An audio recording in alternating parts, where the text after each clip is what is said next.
The Los Angeles Dodgers walked into the 2025 season carrying enormous expectations, and few storylines captured that tension better than the arrival of Roki Sasaki. From the very beginning, his rookie year felt like a lesson in contrast, a season defined by flashes of brilliance colliding with moments of visible struggle. Watching Sasaki step onto a major league mound for the first time was not just about raw talent. It was about adaptation, pressure, and learning how unforgiving this level of baseball can be when even the smallest detail is off.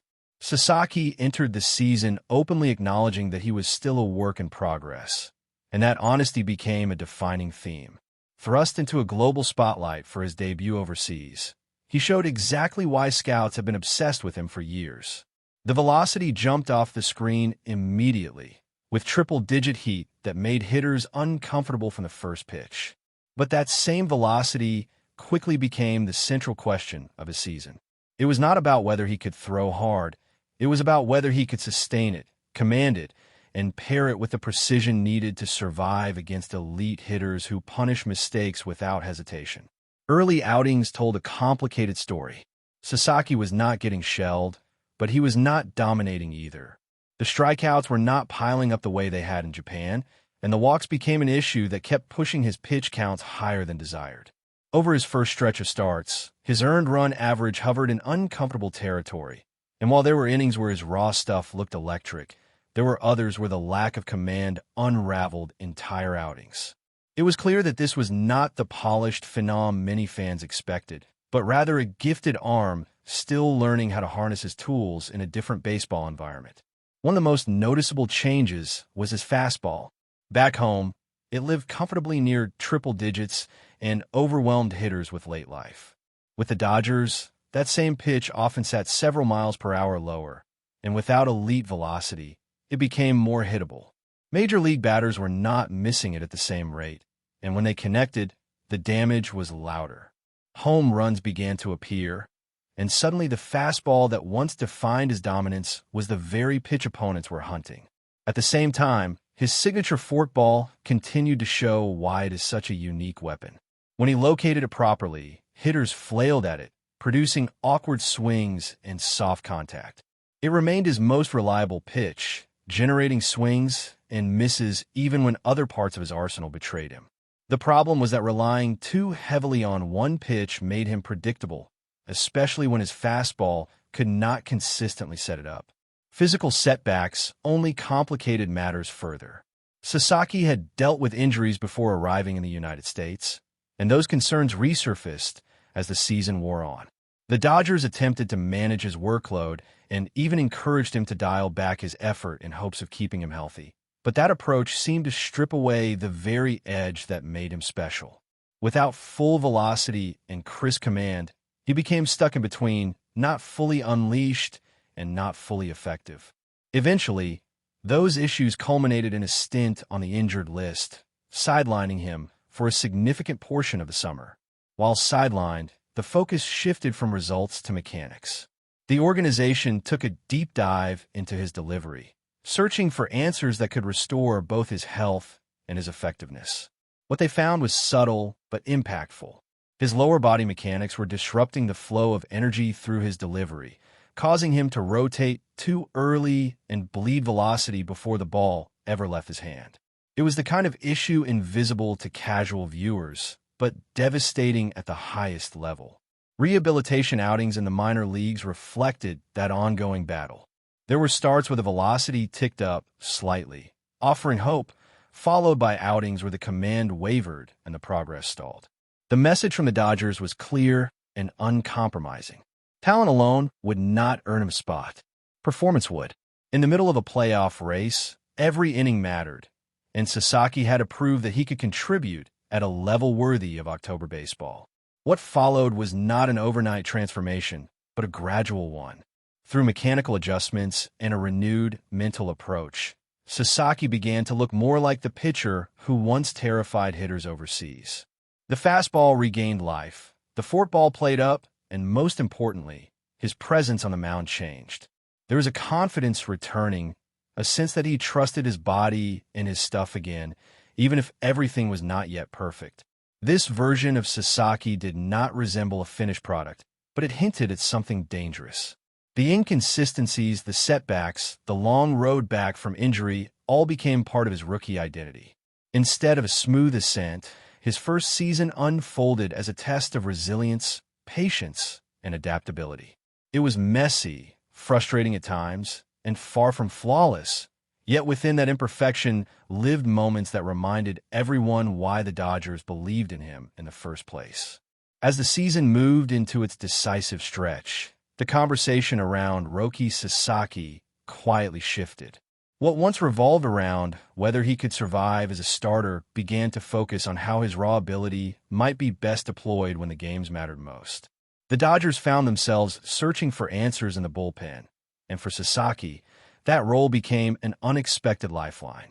The transition was not easy, especially for a pitcher whose entire identity had been built around starting every 7 days, pacing himself, and methodically dismantling lineups over multiple innings. Thrown into relief work, Sasaki had to rethink everything.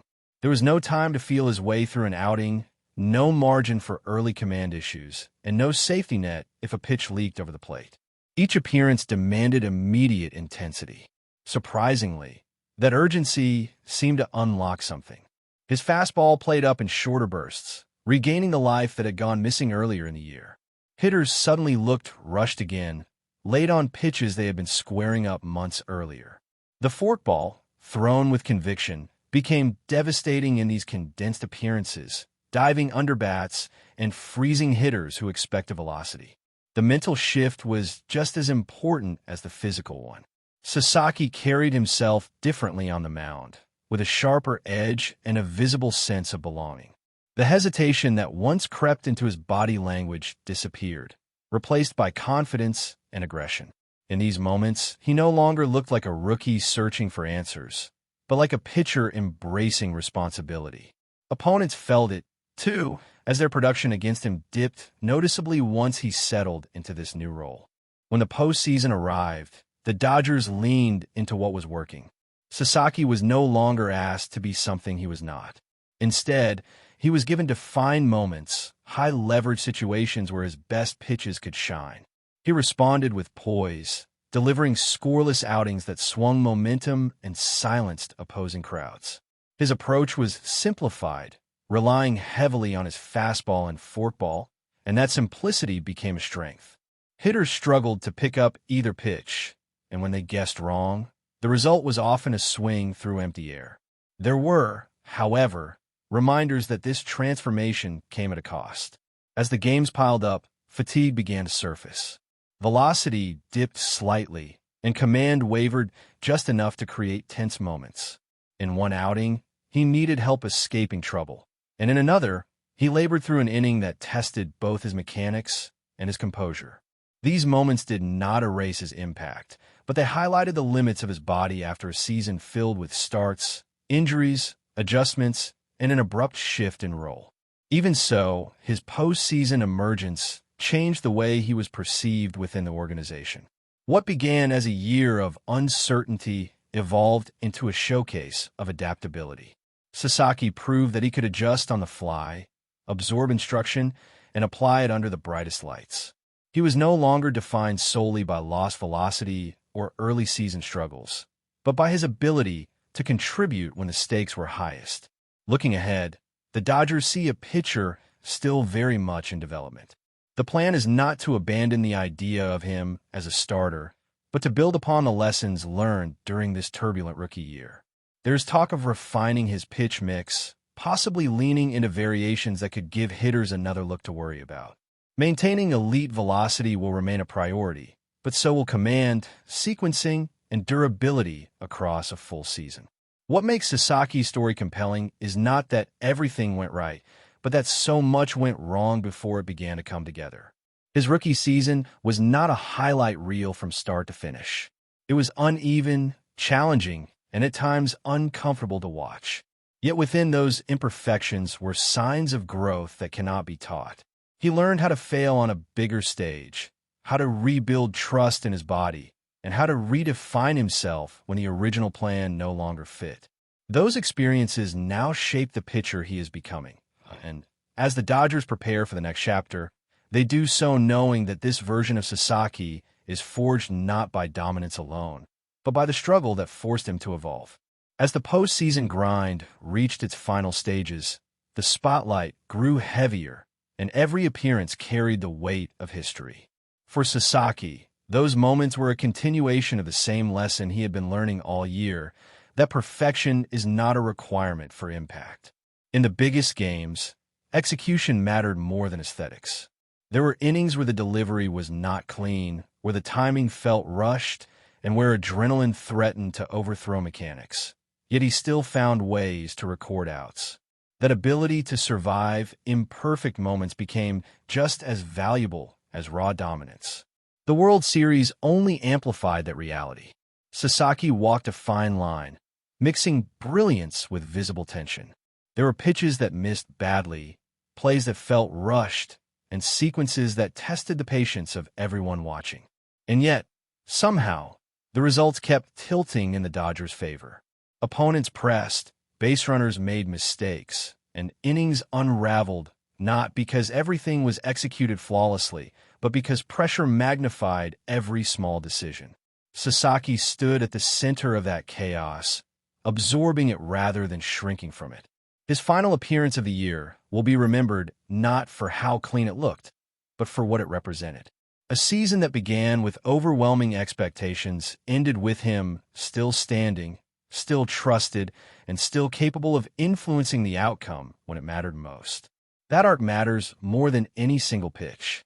It reinforced the idea that development is rarely linear, especially for a young pitcher navigating a new country, a new league, and a new role under constant scrutiny. While Sasaki's journey unfolded on the field, another Dodgers-related storyline lingered quietly in the background, centered on a historic milestone from the previous season.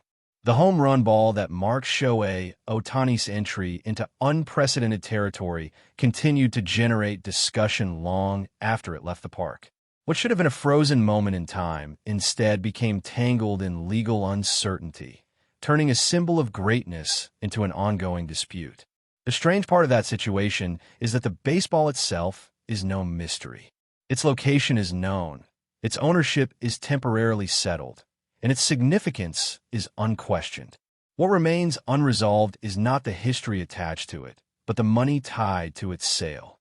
While the legal process moves at its own pace, the ball continues to exist as a traveling artifact, admired and displayed regardless of who ultimately prevails in court. The achievement it represents cannot be undone, no matter how long the arguments last. This contrast between on-field chaos and off-field deliberation mirrors much of what defined the Dodgers' recent seasons. Triumph and tension coexist. Records are broken while disputes drag on. Players adapt, evolve, and push forward, even as unresolved stories trail behind them. In that sense, Sasaki's rookie year fits perfectly into the broader picture. It was not clean, not orderly, and not free of controversy or doubt, but it moved forward all the same. As the organization looks ahead, these overlapping narratives continue to shape expectations. Sasaki is still young, still learning, and still far from finished product. Ohtani's historic feats remain part of the sport's evolving legacy, even as the consequences of those moments play out slowly behind closed doors. What ties everything together is the understanding that baseball is rarely about neat endings. It is about momentum, pressure, and the willingness to navigate uncertainty without losing direction, something the Dodgers, and Sasaki in particular, learned repeatedly across this unforgettable stretch. But before we move forward, don't forget to join our channel and give this video a like. Your support helps us keep delivering the latest news about the Los Angeles Dodgers. We'd love to hear your thoughts on the news, so drop a comment below. The baseball world woke up buzzing after a stunning announcement from the Los Angeles Dodgers that instantly ignited speculation across the league. Whispers quickly turned into loud debates as Juan Soto's name began circulating around the organization, sending shockwaves through clubhouses and front offices alike. While nothing has been officially confirmed beyond carefully chosen words, The mere association between Soto and the Dodgers has been enough to redefine conversations about power, patience, and fear at the plate. Around the league, rival pitchers are already imagining the nightmare scenario. Soto, long regarded as one of the most disciplined and dangerous hitters of his generation, represents a rare blend of raw power and surgical precision. His ability to wait out pitches, punish mistakes, and change the dynamic of an entire lineup has earned him a reputation as a true terror for anyone standing 60 feet away on the mound. The idea of that skill set being paired with the Dodgers' already formidable offensive structure feels almost unfair to some observers. Insiders suggest that this move, or even a strong hint of it, is about more than star power. It signals intent. The Dodgers appear eager to remind the league that innovation, aggression, and ambition remain central to their philosophy. Soto's presence would not simply add home runs or on-base percentage. It would alter game plans, force bullpen adjustments, and stretch defensive alignments to their breaking point. Opponents would have to think differently from the first inning to the last. Fans, meanwhile, are split between disbelief and excitement. Social media chatter reflects a sense that baseball may be on the verge of another defining chapter, one where elite hitters are strategically clustered to overwhelm opponents mentally as much as statistically. Even skeptics admit that the rumor alone has shifted attention squarely toward Los Angeles. Until clarity emerges, the speculation continues to grow. One thing is certain. If Juan Soto truly becomes part of the Dodgers story, pitchers across the league may soon find themselves pitching not just to a batter, but to a legend in the making. That's all for this update. If you enjoyed the video and want to stay up to date with exclusive news about the Los Angeles Dodgers, be sure to subscribe to our channel and hit that like button. We always appreciate your comments and feedback. See you in the next video.